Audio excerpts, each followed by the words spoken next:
আজ 30শে মে 2026। আজ কি ফের পুনর্জন্ম হলো অভিষেক বন্দ্যোপাধ্যায়ের রাজনীতিতে পুনর্জন্ম? কেন বলছি এ কথা? একে একে আসবো। তার আগে দেখাবো আজকে কিভাবে সোনারপুরে তিনি জনরোষের মুখে পড়েছেন।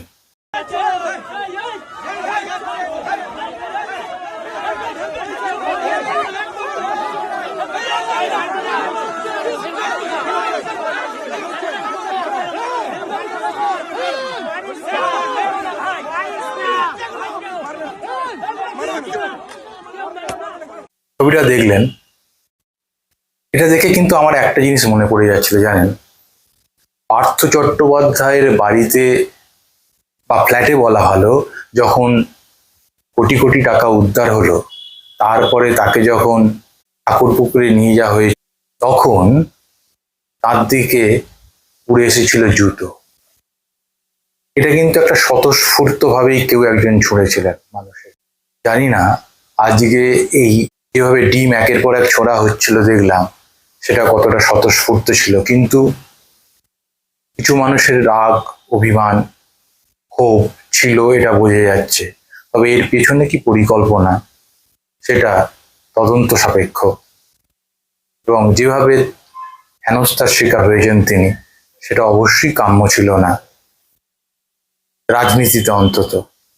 কেননা এই আক্রান্ত হওয়ার ঘটনাই হয়তো তাকে ফের পুনর্জন্ম দিল।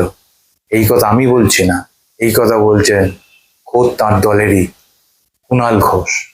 অভিষেক বন্দ্যোপাধ্যায়কে আক্রমণ করে বাংলায় কি ধরনের আইনের শাসনের কথা বলছে বিজেপি, সেটা জনসমক্ষে এসে গিয়েছে। পাশাপাশি আমরা আশাবাদী যে এতদিন যাকে শুধুমাত্র মমতা বন্দ্যোপাধ্যায়ের ভাইপো বলে তকমা দেওয়া হতো, আজ তাকে আক্রমণ করে তার পুনর্জন্ম দিল ভারতীয় জনতা পার্টি।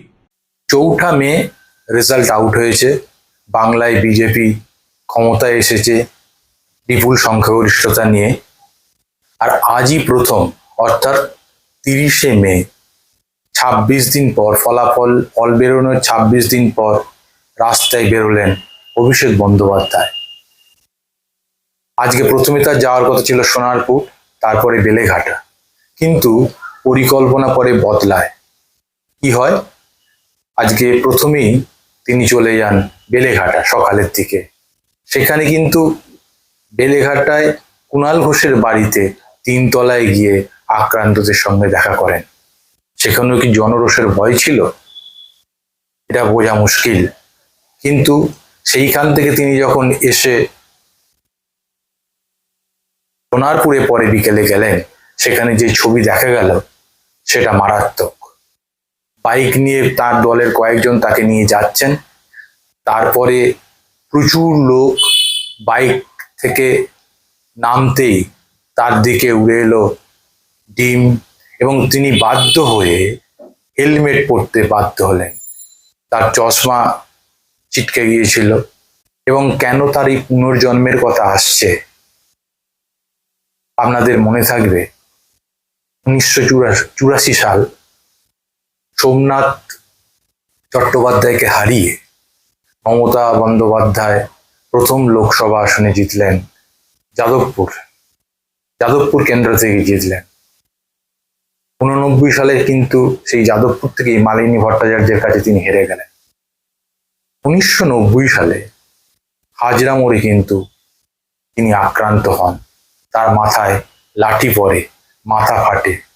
তারপর ন্যাশনাল বা জাতীয় রাজনীতিতে চমকপ্রদ উত্থান ঘটে মমতা বন্দ্যোপাধ্যায়ের। ফলে মমতার সেই যে ডাউনফল, সেখান থেকে এই উঠে দাঁড়ানো, ঘুরে দাঁড়ানো, সেই হামলার পর ভারতীয় রাজনীতিতে এই আক্রান্ত হওয়ার ঘটনা এবং তারপরেই ঘুরে দাঁড়ানোর ঘটনা, এগুলো দেখা যায়। বিশেষ করে তৃণমূলে দেখা গেছে, মমতা বন্দ্যোপাধ্যায়ের ক্ষেত্রে দেখা গেছে। আজকে অভিষেক বন্দ্যোপাধ্যায় যেভাবে আক্রান্ত হয়েছেন বা জনরোষের মুখে পড়েছেন, সেটা তাকে কি পুনর্জন্ম দেবে? ভবিষ্যতের গর্ভেই তার উত্তর লুকিয়ে। এই যে হামলার ঘটনা, এটাকে আপনারা কিভাবে দেখছেন?